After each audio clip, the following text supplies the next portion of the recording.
Hey Mama, thanks for joining in the podcast. This week we are going to talk about preparing your mind mentally for things to be hard and why that can be helpful. But before we jump into that, I will give you a little bit review on last week because I feel like what I talked about last week is going to be very important for you in this new year and just overall during your pregnancy, and also give you a little update on how I am doing with those things that I encouraged you in. Let's jump into it. Hi, I'm Jocelyn, host of the Positive in Pregnancy and Motherhood podcast. I help pregnant women and mothers to find positivity in their season of life through changing their thoughts to work for them and not against them. I help mothers find the small, doable steps in thought and action without making drastic changes to their everyday mom life. And I can help you. Thanks for joining. Okay, before we talk about mentally preparing yourself for things to be hard, I want you to think about last week's episode. So last week I encouraged you to do less. Do less tech, less social media, less comparing, and less negative thinking. And I just wanted to update you a little bit. I told you I believe that I was going to do a full week media fast, and I did really good until I wanted to post about my motherhood episode.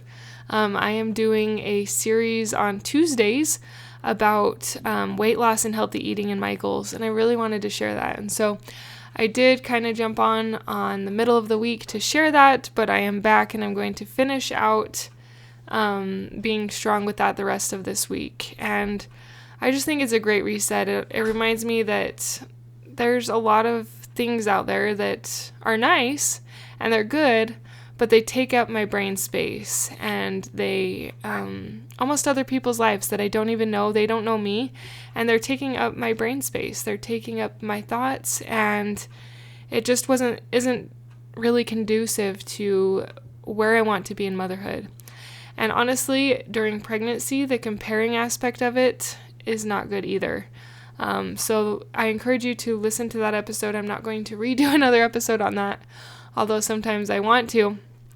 But go listen to the last week's episode about doing less in pregnancy. This week, though, I wanted to talk about how preparing yourself mentally for things to be hard and why, why there can be power in this. There are a lot of things in pregnancy that can kind of catch you by surprise, especially if this is your first time being pregnant. But even if it's not your first time being pregnant, sometimes your mind and your memories can fade, and you can forget how difficult different phases of pregnancy can be. You can forget how hard the nausea was, or how difficult it is to gain weight, or to feel frumpy when you're not quite having the baby bump, but you've gained weight, or to feel very tired and kind of exhausted, or how difficult labor and delivery might be. There are a lot of things that can be hard in pregnancy. And oftentimes, if we set our sights on everything going ideal and being great, we're setting ourselves and our minds up to fail and to not reach the expectations that we hoped for. Frustration, or a definition of frustration, is unmet expectations. So oftentimes, if we have these higher expectations, and we can't always meet them, and oftentimes, or sometimes it's not by our choosing. Sometimes things just happen and it's not really our choice for them to happen that way. But if you set yourself up to think that things are going to go perfect and ideal, you're going to feel a lot of disappointment. And that is a lot of heavy negative emotion that can carry you down and bring you down, and to help you not help, but increase your negative thinking, which is not what we're trying to do. We are trying to increase our positive thinking. So sometimes planning for things to be very difficult, it actually helps you to be pleasantly surprised. I did an episode with one of my sisters a while back. I will link it in the show notes, but it was about her home birth experience and how she was preparing for birth to be like 2 or 3 times longer than it ended up being. And how as her mind was preparing to have to labor that long, she was pleasantly surprised when it ended sooner. I also did the same thing. I tried to prepare my mind for labor to be long and not easy. And if you have never had a labor before, it can be very long and not easy. And as you prepare your mind that things are going to be difficult, sometimes you can be pleasantly surprised that they go a little bit better than you thought they might be. And this can help you to not have as much frustration. Now, sometimes there are things outside of our limits that we can't control. Like, for instance, my first baby came via emergency C-section because I had severe preeclampsia and HELLP syndrome. Basically, my body was, this is how a doctor told it to me. I don't know if this is the right way, or this is how I remember it, I guess I should say. They basically said that the baby, for some reason, started to recognize my body as foreign and was, trying to fight it and expel it. And this caused a lot of things to go wrong. But all of this was outside of my control. I was not able to do anything about it. And it was my first pregnancy, so I wasn't even mentally prepared for it. And I tell you this to help you realize that sometimes things happen. I did not want a C-section. I was hoping to just birth the baby via vaginal birth with as few medical interventions as possible, but I also was planning to go to the hospital. I wasn't opposed to the epidural. Nonetheless, things out of my control happened, and because of modern medicine, both me and my firstborn baby, who is now 11, are here. He came 9 weeks early. So realizing that things can happen, but also being open in case things don't go quite as planned, I think are 2 keys that can help you to mentally have a better experience. Now, things will go bad, and there are things that you can do mentally to help those. I'm not going to do an episode on that right now because I just want you to be preparing for things to be hard. As you prepare for them to be hard, as you prepare for that end of pregnancy to be uncomfortable, as you prepare to get a lot less sleep at the end of pregnancy because it's just hard, you have to pee all the time, your belly is big, the baby moves a lot. As you prepare to get less sleep, you will not be disappointed when maybe you tend to get more sleep than you did before. So, as you prepare your mind for things to be hard, or as you plan for them to be a little bit harder, I've found, at least for me, that this can help me in being pleasantly surprised when they actually turn out to be a little easier than I thought. If you are struggling in pregnancy and you want to find more thoughts, you feel like you're in a rut, but you want help to get out of that rut so that you can find more positivity in pregnancy. And not just around pregnancy, but in your own life. You might feel you don't even know who you are during this pregnancy because things have been so hard. If you need help, I have a morning sickness mini course for mental health. It is 44 videos long. Well, 44 different videos that are 2 to 8 minutes long.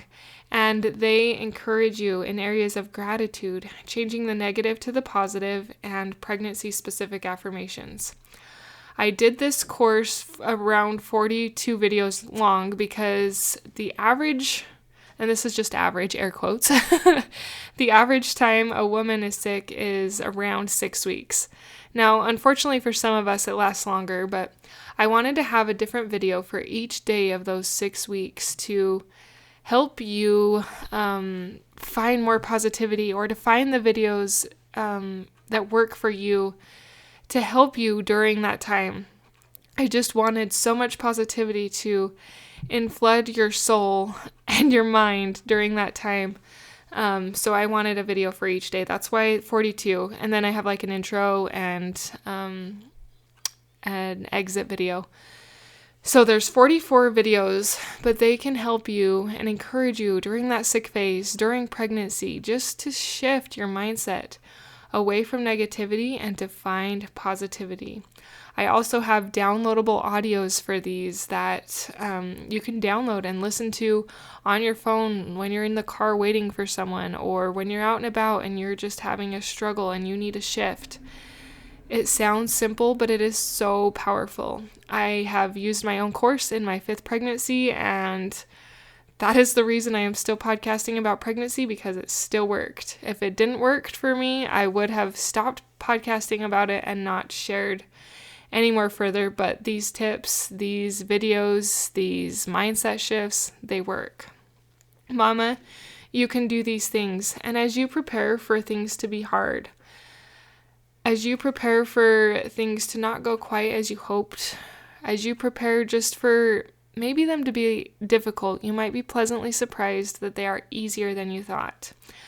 The examples today were more specifically for labor and delivery, but you can think of ways to apply it to all the phases of pregnancy. I am cheering for you. If you are interested in the mini course, it is the top link in the show notes. Well, it'll be the second link, because I'm going to link my sister's episode with her home birth.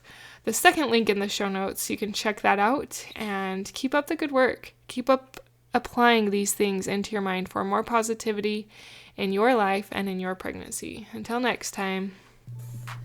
Thank you for being a part of the Positive in Pregnancy and Motherhood podcast, for listening, for sharing, and most of all, for applying these tools into your own life to improve your own happiness so that you can find your own better thoughts for a better you in a positive pregnancy, in losing that stubborn baby weight and becoming the mom you desire to be through taking small steps in thought and action to reach your goals.